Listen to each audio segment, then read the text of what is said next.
17 দিন যুক্তরাজ্যের দি লন্ডন ক্লিনিকে চিকিৎসা শেষে ছেলে তারেক রহমানের বাসায় ফিরেছেন বিএনপি চেয়ারপারসন বেগম খালেদা জিয়া।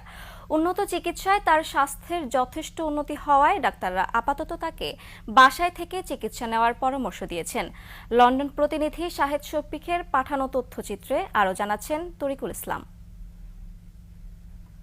যুক্তরাজ্যের স্থানীয় সময় শুক্রবার রাত 9:30টায় লন্ডন ক্লিনিক থেকে বেগম খালেদা জিয়াকে তার বড় ছেলের তারেক রহমানের বাসায় নিয়ে যান। তবে সার্বক্ষণিকভাবে প্রফেসর পেট্রিক কেনেডি ও জেনিফার ক্রসের সার্বিক তত্ত্বাবধানে চিকিৎসাধীন থাকবেন।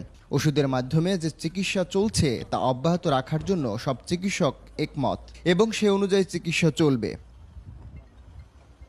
বাসায় ফিরতে পারায় বিএনপি চেয়ারপারসন বেগম খালেদা জিয়া বেশ আনন্দিত। মনে হচ্ছে যে ওনার ঘরে আকাশের চাঁদ নেমেছে, বিকজ ওনার ছেলে আমাদের ভারপ্রাপ্ত চেয়ারম্যান এবং ছেলের বউ ডক্টর জুবাইদা ওনারা লিড করে নিয়ে যাচ্ছেন। উনি খুবই হাসি খুশির মাঝখানে দেখলাম এবং আমাকেও বলেছেন যে তোমরা সবাই কষ্ট করেছে। গত 7 জানুয়ারি উন্নত চিকিৎসার জন্য বেগম খালেদা জিয়া কাতারের আমিরের পাঠানো এয়ার অ্যাম্বুলেন্সে লন্ডনের উদ্দেশ্যে রওনা হন। পরের দিন হিথ্রো বিমানবন্দর থেকে সরাসরি লন্ডন ক্লিনিকে ভর্তি হন।